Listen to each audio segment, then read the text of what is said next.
ஆண்டவரே இயேசுவே, அச்சம் மிகு செயல்களை ஆற்றுபவரே, உம்மை துதிக்கின்றேன். நீதியை விரும்புபவரே, உம்மை புகழ்கின்றேன். உடல் அழிந்து கொண்டு இருந்தாலும் உள்ளத்தை நாளுக்கு நாள் உமது வார்த்தையால் புதுப்பிக்கின்றீரே, நன்றி கூறுகின்றேன். நீங்கள் அடையும் இன்னல்கள் மிக எளிதில் தாங்கக்கூடியவை. அவை சிறிது காலம்தான் நீடிக்கும், ஆனால் அவை ஈடு இணையற்ற மாட்சியை விளைவிக்கின்றன. அம்மாட்சி என்றென்றும் நிலைத்திருக்கும் என்று இன்றைய இறைவார்த்தை மூலமாய் கற்பிக்கின்றீரே. இயேசுவே, எத்தகைய சூழ்நிலையில் இன்னலுற்றாலும் மனம் உடைந்து போகாமலும், குழப்பமுற்றாலும் நம்பிக்கை இழந்து போகாமலும், துன்புறுத்தப்பட்டாலும் கைவிடப்படாமலும், வீழ்த்தப்பட்டாலும் அழிந்து போகாமல் உம்மில் நிலைத்து வாழ ஆற்றல் தாருமப்பா. இயேசுவே, என் செயல்களால் உம்மை என் வாழ்வில் வெளிப்படுமாறு உமது சீடனாக வாழ்ந்திட வல்லமை தாரும் அப்பா.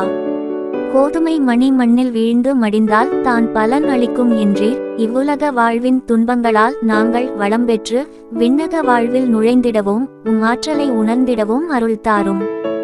ஆண்டவரே இயேசுவே, இன்றைய நாளில் புனித பவுலின் நம்பிக்கையும் துன்பங்களை தங்கும் மனதையும் எனக்கும் தர வேண்டும் என்று இயேசுவின் நாமத்தால் செபிக்கின்றேன். ஆமென்.